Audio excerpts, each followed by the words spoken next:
தாய் தமிழ் உறவுகளுக்கு வணக்கம். கருணாநிதியின் மானத்தை வாங்கிய பிக்பாஸ் பிரபலம். கருணாநிதியின் மானத்தை வாங்கிய பிக்பாஸ் பிரபலம் என்ற தலைப்பில் இந்த காணொளியை காண்கிறோம்.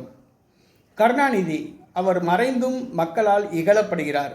அரசியல்வாதிகளால் அவர் இகழ்ச்சிக்கு உள்ளாக்கப்படுகிறார். ஏனென்று சொன்னால் கருணாநிதியையும் அவருடைய குடும்பத்தினரையும் நல்லவர் என்று சொல்வதற்கு தமிழகத்தில் யாருமே இல்லை. ஒரு பிக்பாஸ் பிரபலம் கருணாநிதியின் மானத்தை வாங்கியுள்ளார். அவர் வேறு யாருமல்ல, பிக்பாஸ் நிகழ்ச்சி மூலம் பிரபல பாடி பில்டர் பாலாஜி முருகதாஸ் கருணாநிதியின் மானத்தை வாங்கியுள்ளார். சமீப காலமாக சர்ச்சைக்குரிய கருத்துக்களை அவர் பதிவிட்டு வருகிறார்.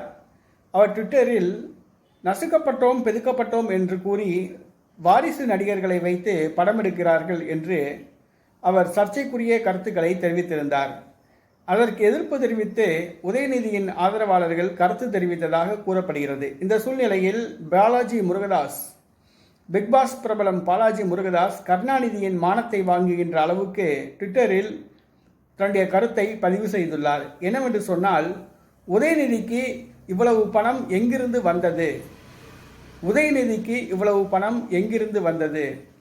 கருணாநிதி டிக்கெட் எடுக்காமல் புகைவண்டியில் பயணம் செய்து கைதானவர் தானே.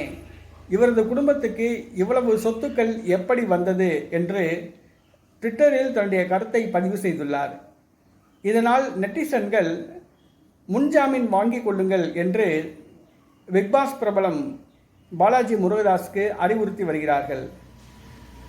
உதயநிதியை சமீப காலமாக பாலாஜி முருகதாஸ் வம்பிழுப்பதாக கூறப்படுகிறது. இது எங்கே போய் முடியப் போகிறது என்பது தெரியவில்லை. கண்டிப்பாக பாலாஜி முருகதாஸ் அவர்கள் மீது பொய் வழக்குகள் கூட பாய்வதற்கு வாய்ப்புண்டு. பாலாஜி முருகதாஸ் கேட்ட கேள்விகளைத்தான் நாங்களும் கேட்கிறோம். திருவாரூரிலிருந்து சென்னைக்கு பயணச்சீட்டு இல்லாமல் ரயில் வண்டியில் பயணம் செய்து வந்தவர்தான் கருணாநிதி. ஆனால் இந்த 60 ஆண்டு காலத்துக்குள் கருணாநிதி குடும்பத்துக்கு இவ்வளவு கோடி சொத்து எவ்வாறு சேர்த்தார்கள்?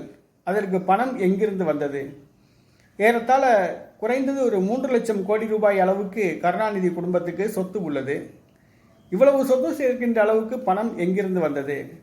முதலமைச்சர் மற்றும் அமைச்சர் பதவிகளை தவறாக பயன்படுத்தி இந்த சொத்துக்களை சேர்த்தார்களா? இதைத்தான் பொதுமக்களும் கேட்கிறோம், நாங்களும் கேட்கிறோம், பாலாஜி முருகதாசும் கேட்டுள்ளார்.